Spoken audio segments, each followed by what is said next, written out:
Bonsoir à toutes et tous. Merci d'être présents ce soir. Merci Romain d'être avec moi ce soir. Juste pour un petit peu vous rappeler le contexte, donc aujourd'hui on est jeudi 6 janvier, donc je ne vais rien vous apprendre.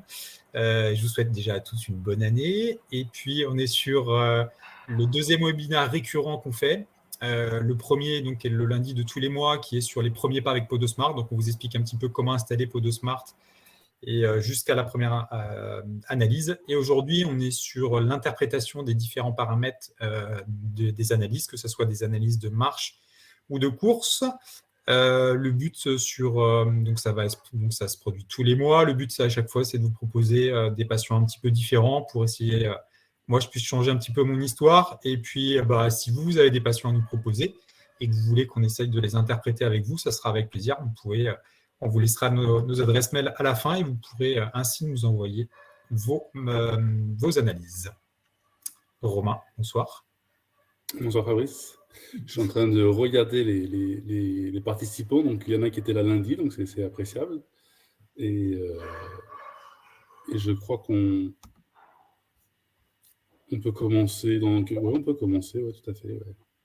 Normalement, Rana nous a mis un sondage sur lequel je vous laisse, dès que vous avez 10 secondes pour le remplir. Il y a 4 questions qui sont pour vous connaître un petit peu mieux et du coup pour avoir un petit peu plus d'informations sur vous.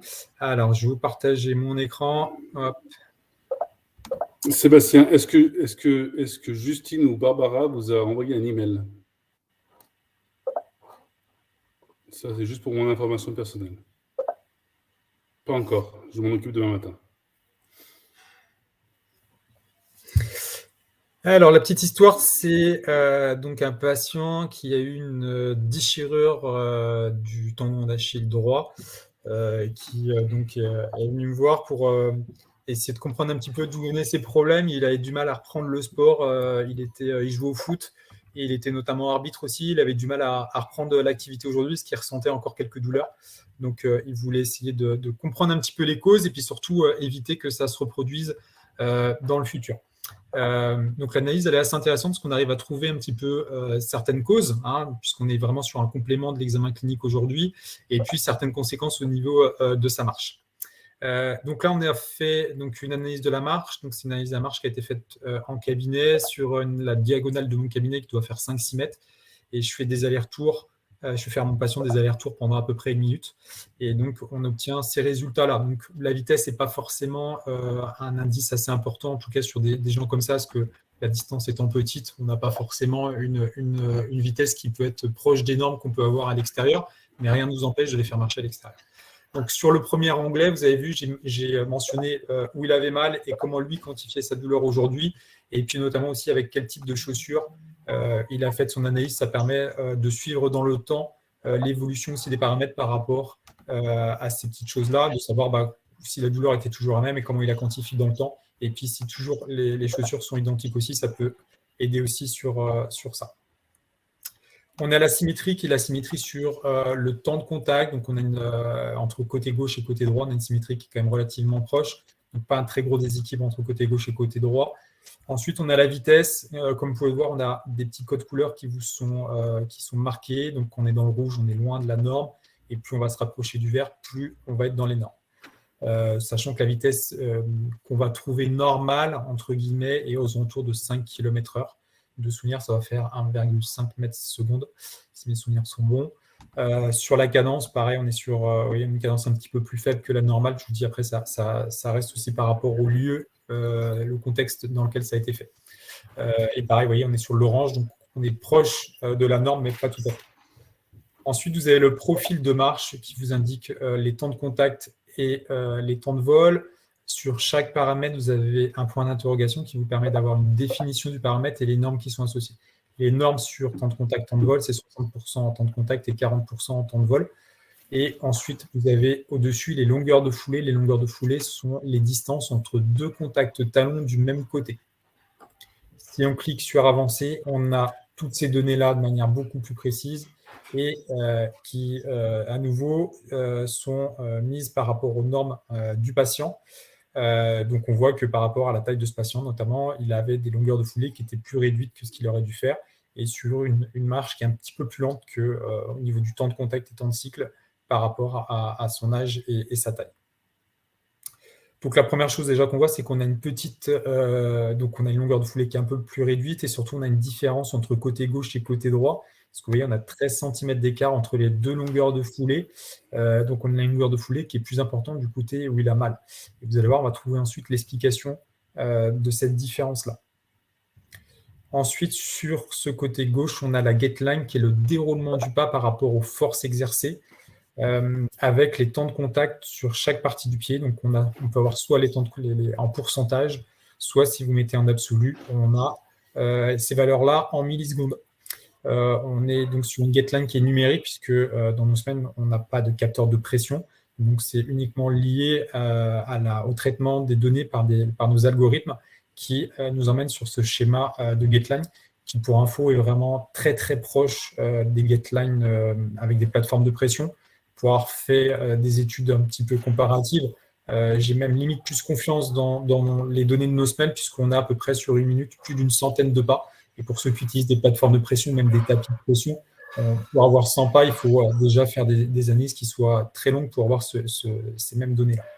Ouais, juste un commentaire, Fabrice. Il y a le jeu de couleurs aussi dans la gait line là, qui indique quand on est dans la norme et quand on est en dehors de la norme par rapport aux normes. Donc ça, c'est toujours le temps de contact, tout à fait. On reste toujours sur les codes couleurs à chaque fois sur les temps de contact. Donc, on voit qu'on est sur un temps de contact talon qui est normal, qui est à plat, qui est un peu plus long que la normale. Et puis, sur l'avant-pied, on reste dans les normes aussi.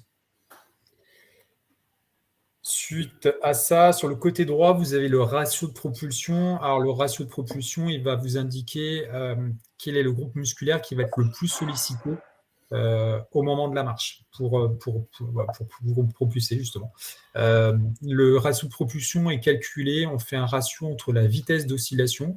Cette vitesse d'oscillation, c'est quand la jambe donc, du coup, elle va être en l'air, qui est essentiellement due au fléchisseur de hanche, et la vitesse de propulsion, donc au moment où le pied va quitter le sol par les orteils, qui est essentiellement due au fléchisseur plantaire et au triceps sural. Donc on arrive à faire ce ratio entre ces deux valeurs-là, et du coup, ça nous permet de savoir quel est le groupe musculaire qui est un petit peu plus sollicité. Sur ce patient-là, on voit effectivement qu'on a une sollicitation globale plus importante sur le fléchisseur de hanche, et surtout qu'on a un déséquilibre entre côté gauche et côté droit, avec une sollicitation un peu plus importante côté droit des fléchisseurs de hanche. Par expérience, souvent, quand on a une sollicitation un peu plus importante d'un côté et de l'autre que des fléchisseurs de hanche, on se retrouve avec une longueur de foulée qui est différente et un peu plus importante du côté où on a les fléchisseurs de hanche qui sont un peu plus sollicités. Donc, ça peut être une des premières raisons de cette longueur de foulée qu'on avait auparavant qui était un petit peu plus importante. Et puis aussi la cause par rapport à la conséquence plutôt de sa douleur, puisque à partir du moment où le patient a un petit peu mal et il a plus de difficultés à se servir de ce tendon d'Achille et de propulser, bah, du coup, il va plus se servir des fléchisseurs de hanche. C'est quelque chose qui lui est resté par rapport à ses anciennes douleurs. Donc, il y a aussi, vous voyez, une rééducation de la marche à faire pour essayer qu'il retrouve une marche à peu près similaire des deux côtés. Juste Fabrice, je me permets l'utilisation de notre solution permet par rapport à l'anamnèse initiale et au bilan clinique initial de soit compléter, soit de challenger, soit de mettre en place un protocole de soins. La solution toute seule sans voir le patient ne permettra pas de faire une analyse aussi poussée. Tout à fait. C'est par rapport effectivement à l'examen clinique moi, que j'ai eu et par rapport à tout ce que j'ai vu auparavant qui me permet d'obtenir. C'est vraiment l'analyse dynamique, c'est vraiment la cerise sur le gâteau, mais ça permet souvent de comprendre les douleurs de nos patients aujourd'hui. Et c'est vraiment une des choses. Sans analyse aujourd'hui dynamique, je pense qu'on ne peut pas soigner les patients. Donc il faut absolument faire une analyse dynamique. Et plus on aura une analyse dynamique de qualité, plus on sera précis dans nos traitements, dans nos diagnostics et dans les traitements qu'on va pouvoir proposer à nos patients. Et puis, ce qui va être intéressant aussi, c'est que le discours que je vous fais aujourd'hui, j'ai fait exactement le même discours à mon patient. Ça a permis aussi de comprendre. J'ai cru que tu allais dire. Tu es en train de dire pauvre patient, il n'a pas dû comprendre grand-chose, c'est ça? Si, il a bien compris, parce que les images sont très explicites. J'ai été un peu plus bref que je le suis aujourd'hui, mais en tout cas, voilà, ça lui a permis de comprendre les conséquences de sa douleur aujourd'hui, et puis d'essayer de trouver les causes et de comprendre derrière ce qu'on allait faire en termes de traitement. Et lui, ce qu'il avait aussi à faire, des fois, c'est souvent déclencheur d'une réaction chez le patient, lui dire, bah voilà, il faut vous reprendre en main. On sait que juste un traitement n'est pas suffisant, que ça va être une globalité de choses. C'est-à-dire que si on est podo kiné, souvent, c'est bien de travailler en groupe parce que juste un traitement ne va pas suffire. Et du coup, c'est bien de réorienter notre patient vers d'autres professionnels de santé pour compléter ce qu'on va pouvoir lui proposer. Sur la deuxième page, on va retrouver tout ce qui est angulaire. On va notamment, sur ce graphique-là, qui est relativement intéressant, avoir toutes les déviations du pied à la marche. L'angle 0, c'est quand le pied est à plat et la déviation va être mesurée entre l'horizontale et la déviation du pied. Vous avez sur le côté gauche le pied gauche, sur le côté droit le pied droit. Sur le bas, ici, c'est le moment où le talon touche le sol, et plus on va vers l'avant, plus c'est le moment où le pied va quitter le sol par les orteils. On est censé attaquer en postéro-externe, dérouler légèrement sur l'extérieur et finir en légère supination. C'est pour ça que vous voyez qu'on finit avec un angle du pied qui est légèrement proche de 0. Sachant que on finit en pronation. On finit en légère supination, puisqu'on finit entre 0 et moins 2. D'accord. On finit légèrement sur l'extérieur du pied. Le corridor que vous voyez en bleu-vert, c'est ce qu'on appelle le corridor de marche, qui est le corridor de norme, dans lequel nos patients doivent rentrer, et en tout cas sur lequel le pied devrait suivre un petit peu ce mouvement-là. Donc ce qui est intéressant, c'est de positionner, de regarder un petit peu où situe notre patient par rapport à ce corridor. On a 3 tracés par pied, un tracé noir qui est le tracé moyen, et 2 tracés gris qui représentent l'écart type, donc la variabilité du pas. On voit que sur ce patient-là, on a un pied gauche qui est à peu près dans les normes, puisque au niveau de l'attaque, pied à plat, on est quasiment dedans, et puis que sur la fin, au lieu de repartir, au lieu de refinir en légère supination, au contraire, il refinit sur une supination qui est un petit peu plus importante, donc il a tendance sur le côté gauche à solliciter son pied et à partir un petit peu plus sur l'extérieur. Sur le côté droit, on a une attaque qui est beaucoup plus externe, en dehors des normes, et on a une fin qui est en pronation, donc on voit qu'on a une grosse variabilité du pas en un petit peu moins de souvenirs 700 millisecondes. La deuxième chose qui va être intéressante et qui va permettre aussi d'aiguiller notre traitement, c'est la variabilité du pas. La variabilité du pas, donc l'écart entre les deux droites grises, doit osciller entre 2 à 3 degrés.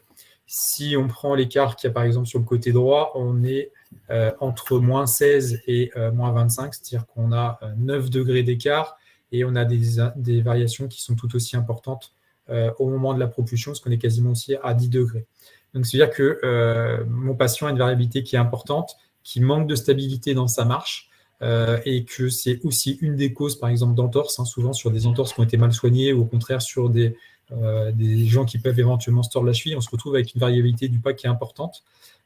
Du coup, voilà, les conseils qu'on va pouvoir donner à ce patient-là, c'est effectivement de retravailler sur sa musculature au niveau aussi bien genou, pour avoir une bonne stabilité du genou, mais aussi bien au niveau de la cheville, pour essayer de restabiliser son pas et d'avoir un pas qui est beaucoup plus stable et qui pourra lui éviter aussi les tractions qu'on va avoir sur le tendon d'Achille. On sait que dès que le pied va dévier, va sortir un petit peu des normes, on va augmenter la tension sur le tendon d'Achille et que potentiellement, ça peut être une des causes aussi de sa tendinite qui est arrivée. Donc, c'est aussi en traitant ça, en retraitant sur cette stabilité et en retraitant sur qu'il soit un petit peu plus dans les normes, qu'on va aussi le soigner. On continue, on a ensuite en dessous l'angle de progression, l'angle de Fick, qui est l'angle d'ouverture, qui est la norme est compris entre 9 et 15 degrés, c'est-à-dire que vous êtes censé marcher en léger canard, avec les pieds légèrement ouverts. Quand l'angle est un petit peu plus fermé, c'est souvent signe d'une pronation, donc un pied qui a tendance à basculer sur l'intérieur. Et quand on a un pied qui est plus ouvert que 15 degrés, c'est une tendance avec une démarche supinatrice, donc une marche sur l'extérieur. Ça permet de compléter un petit peu les angles qu'on a vus auparavant. Vous avez des fois des patients qui sont supinateurs parce qu'ils s'auto-corrigent. En définitive, ils ont un pas qui est relativement fermé, qui indique en fait qu'on a une pronation. Donc, c'est intéressant de compiler les deux et de voir réellement ce qui va se passer. Bien sûr, comme le disait tout à l'heure Romain, ça vient aussi en complément de votre examen clinique, de ce que vous avez vu auparavant. Et du coup, ça met un petit peu plus d'éléments en faveur de quelque chose. Sur le dernier paramètre que vous avez en bas à droite, donc, qui s'appelle clairance et steppage, qui est en fait la hauteur du pas, donc la hauteur entre le bout du pied et le sol, et l'angle d'attaque.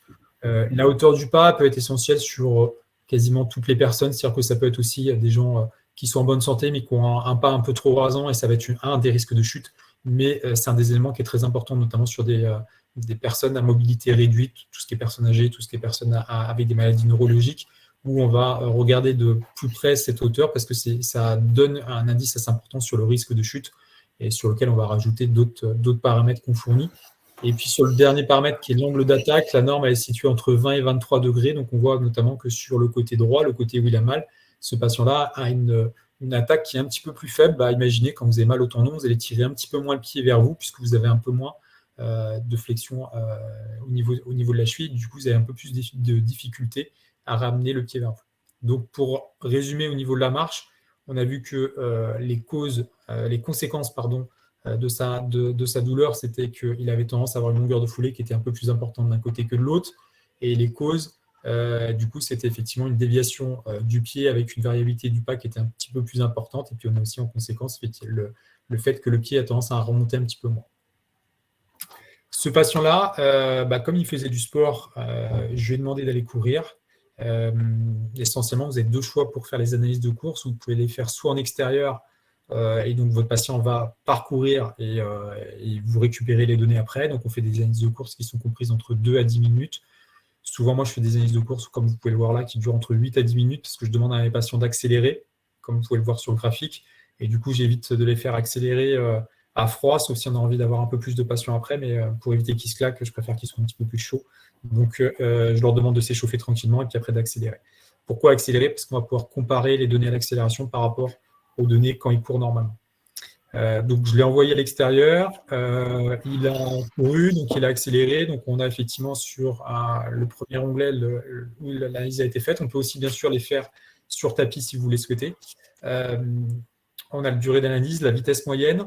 La vitesse moyenne de course, il n'y a pas de norme qui est fournie, parce qu'il n'y en a pas. Par contre, sur la cadence, il y a des normes, puisque la norme elle est comprise entre 175 et 185. Donc, on se retrouve avec le même code couleur. Là, on est sur une cadence qui est vraiment faible, parce que 157, on est sur des cadences vraiment relativement basses par rapport à ce patient-là, par rapport en tout cas aux vitesses auxquelles il court. Donc, ça va permettre, vous voyez, en plus d'aller un petit peu plus loin dans notre examen, c'est-à-dire qu'on va le conseiller sur sa douleur, essayer de le soigner, mais on peut aussi le conseiller sur sa manière de courir et essayer qu'il évolue aussi dans sa manière de courir, si bien sûr ça l'intéresse. Ensuite, vous avez le graphique de tout ce qui s'est passé pendant sa sortie. Donc, on voit qu'il a couru quasiment tout le temps entre 11,5 et 12-13 km/h, et puis que quand il a accéléré, il est passé à 20 km/h avec une cadence à 185 pas. Ensuite, ce qui va être intéressant, ça va être le type d'attaque avec la force d'impact globale. Donc, on voit qu'on a un type d'attaque qui est vraiment différent des deux côtés. On a un type d'attaque qui est beaucoup plus médié au pied avec une force d'impact qui est à 2200 Newton. Et puis, à droite, le côté qui est douloureux, un type d'attaque beaucoup plus talon, avec du coup un angle c'est marqué quand c'est à plat, vous n'avez pas d'angle. Par contre, quand c'est talon ou avant-pied, on vous donne l'angle avec de l'attaque. Et puis, du coup, avec une force d'impact. Et on sait potentiellement quand vous avez des angles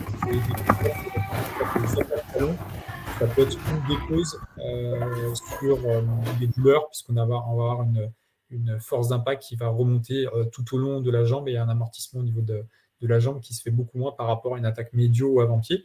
Donc, ce qui va être intéressant, justement, ça va être de pouvoir conseiller sur sa manière de courir, aussi bien pour le soigner, pour éviter qu'il se reblesse, lui dire si on va pouvoir aussi reprogrammer notamment d'autres séances pour qu'il revienne, pour lui donner des conseils sur sa manière de courir, et puis on va lui dire si vous voulez, vous revenez dans un mois, on refait la même analyse, et du coup on va pouvoir voir si votre manière de courir a évolué. Donc ça permet aussi de revoir les patients, et puis vous voyez, de redévelopper des fois des services un petit peu autour de ce qu'on a l'habitude de faire. Les coureurs à pied sont vraiment super contents de ces analyses-là, parce qu'ils n'ont pas la visibilité de ce qui se passe quand ils courent, et c'est ça qui est intéressant. Sur les forces d'impact global, le chiffre, il ne faut pas regarder que le chiffre. Il faut faire ce ratio entre cette force d'impact et le poids du patient. Là, on était à 2200 newtons, donc en gros, ça fait 220 kg de pression, et c'est un patient qui pesait 66 kg. Donc, on était à un petit peu plus de 3 fois du poids du corps au moment de son impact.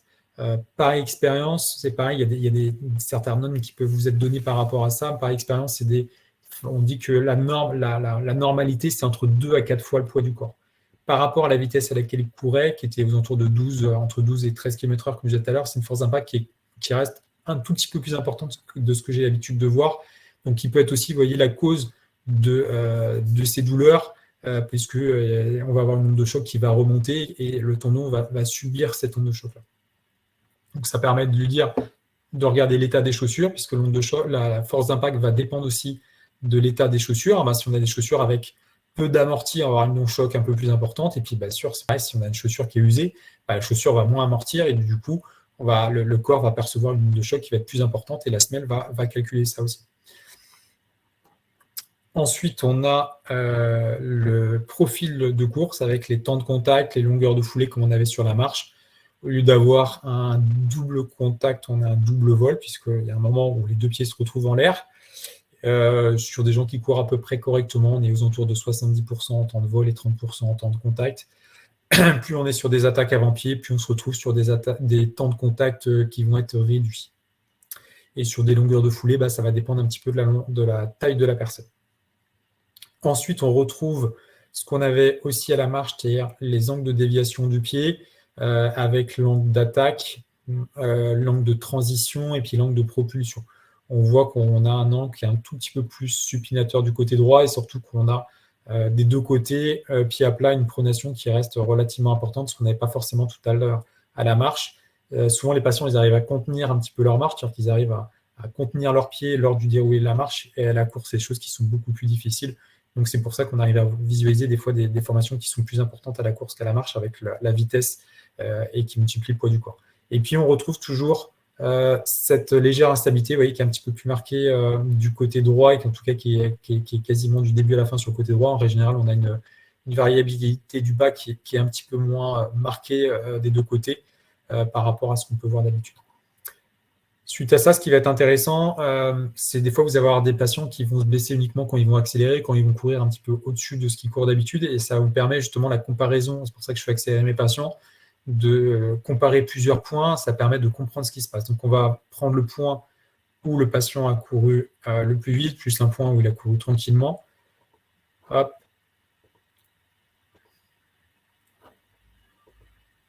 Si l'écran revient, hop, désolé, l'ordinateur, il bloque un peu, hop, 20 et 1 prend là. Voilà, donc on a quasiment tous les paramètres qui sont revus et qui sont comparés. On voit que quand il a accéléré, il était quasiment tout le temps sur les mêmes types d'attaques, avec des forces d'impact qui sont beaucoup plus importantes du côté où il a accéléré, ce qui est logique. On a une belle augmentation de la longueur de foulée, puisqu'il a gagné plus d'1 mètre en accélérant, avec des temps de contact. Ce que je disais tout à l'heure, quand on accélère, on a tendance à diminuer un petit peu les temps de contact. Et puis, ça permet aussi de vérifier au niveau des déviations ce qui peut se passer. On voit qu'on a des attaques qui, des fois, qui sont là, en tout cas sur ce cas-là, qui sont un petit peu plus externes quand il accélère. Et puis, au niveau de la pronation, on reste sur des choses qui sont à peu près similaires, en tout cas, et puis avec un pied qui a tendance à finir beaucoup plus sur l'extérieur. Ce qui va être intéressant suite à ça, ça va être de pouvoir lui donner ce document-là. Donc, on va faire exporter un PDF. On peut le faire aussi bien sur la marche que sur la course. Et du coup, vous allez pouvoir exporter tous les résultats. Ça peut être quelque chose qui va être sympathique aussi parce que vous allez pouvoir l'envoyer au médecin. Vous allez pouvoir le transférer à d'autres praticiens. Et puis, sur le cas des coureurs à pied, vous voyez, il va pouvoir aller notamment dans sa boutique de running et dire, voilà, mon profil de course, c'est ça. Qu'est-ce que vous me conseillez comme chaussures? Donc, en fait, ça vous permet aussi de montrer que vous avez un outil qui est au top de la technologie, qui analyse parfaitement la course. Et puis, derrière, ça vous fait un peu de pub. Et puis, ça vous fait surtout un rapport qui est facile à faire, rapide, puisque sur la fin, vous allez pouvoir mettre rapidement vos commentaires. On clique sur imprimer et quand vous allez cliquer sur imprimer, vous allez avoir le choix soit de l'imprimer en version papier, soit de l'exporter en PDF. Et le PDF, du coup, vous allez pouvoir aussi l'envoyer par mail justement à d'autres praticiens ou aux médecins. Donc, vous avez un compte rendu qui a été rapidement fait, qui est facilement lisible de tous et du coup qui représente bien la qualité de votre travail. Alors, désolé, l'ordinateur, il a en fin de journée un petit peu de mal. Mais voilà. Est-ce que vous avez des questions par rapport à cette présentation? J'essaie d'être pas trop soporifique. J'ai l'impression que je crois que j'ai perdu Romain. Je pense qu'il s'est endormi, mais ça va. Non, il y a ma fille qui fait trop de bruit derrière. D'accord. Voilà, pour finir, c'était ça. Donc, vous avez le choix, soit en PDF, soit quand il y a une imprimante qui est connectée, vous cliquez sur l'imprimante. Est-ce qu'il y a des choses sur lesquelles vous voulez qu'on revienne? Tu peux remontrer le patient des ligaments croisés aussi? Bien sûr. Et après, ce qui va être intéressant, voilà, là, c'est juste sur une analyse.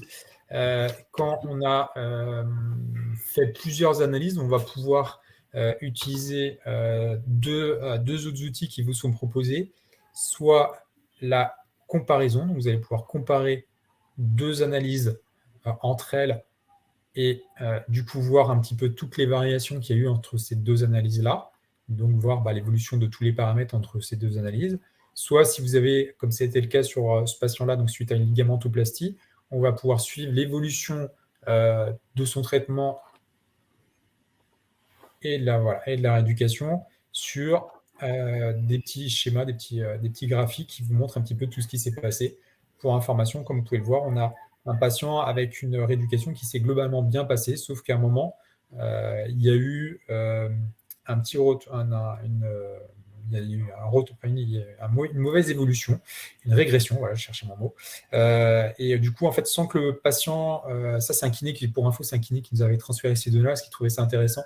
Et du coup, on a pu les partager après. Donc, ce qu'il nous a dit, c'est qu'en fait, sur une séance, il refait une analyse à son patient et il se rend compte que au lieu d'avoir quelque chose qui est constant, avec notamment un temps de contact qui diminue, c'est-à-dire qu'on a une marche plus dynamique, avec des vitesses qui vont augmenter, on voit qu'il y a cette cassure un petit peu partout. Il ne comprenait pas forcément pourquoi il y avait cette cassure-là.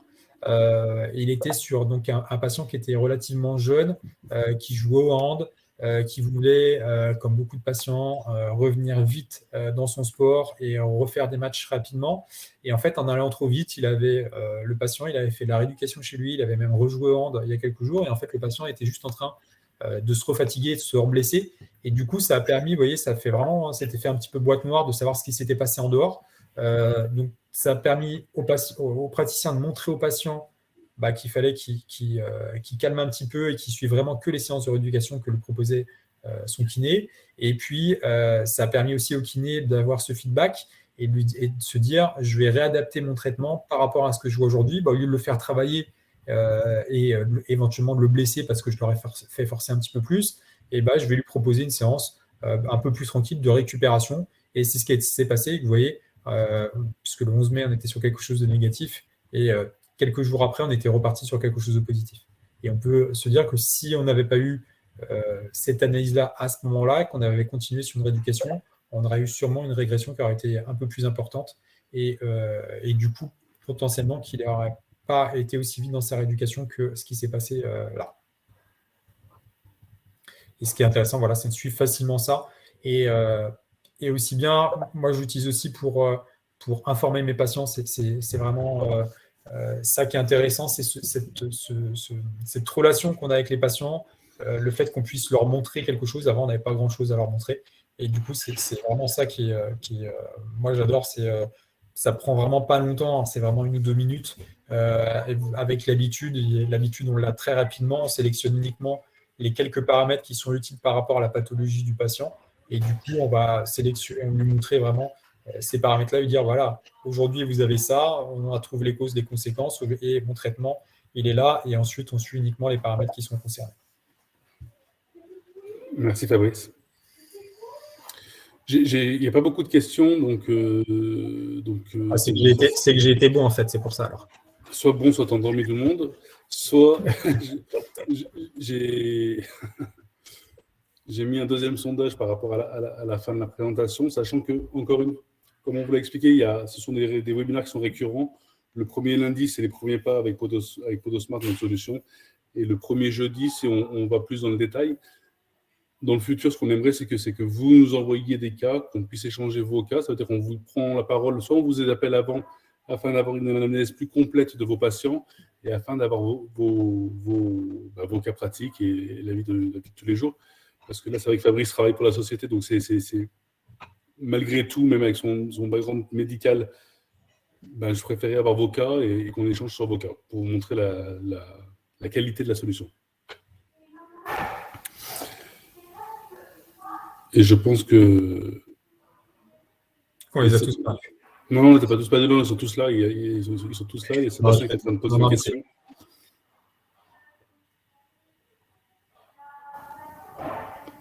Après, voilà, si vous voulez plus d'informations sur les solutions, n'hésitez pas à revenir vers nous.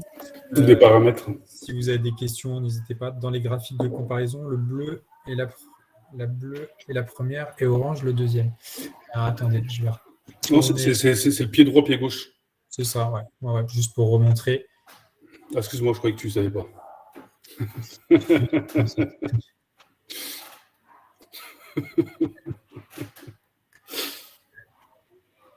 Oui, donc voilà. Vous avez pied gauche, c'est marqué, oui, temps de contact gauche, temps de contact droit, donc droit bleu, gauche orange. Et après, Non, quand vous allez sur chaque point, vous avez les dates avec les Est-ce possible de tester les semelles sur les semelles connectées pour voir la différence avant et après le port de semelle? Donc, je pense que c'est une question beaucoup plus podologue. Aujourd'hui, il n'y a pas possibilité de compiler les deux, c'est-à-dire semelle Podosmart et une semelle orthopédique. C'est une solution qui est en cours de développement et qui va sortir premier semestre 2022, qui va permettre de montrer un petit peu la variabilité des données avec le port des semelles.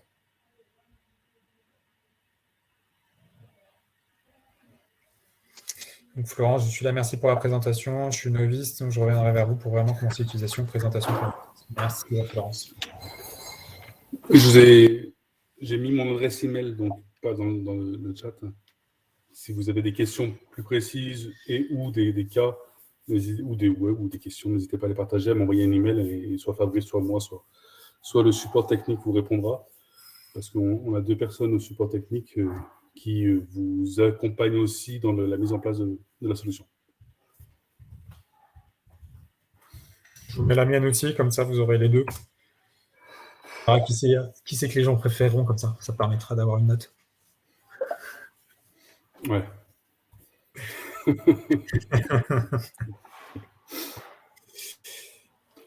Allez, tu peux parler du webinaire, en effet, Rana, merci, du webinaire du 31 janvier, s'il te plaît.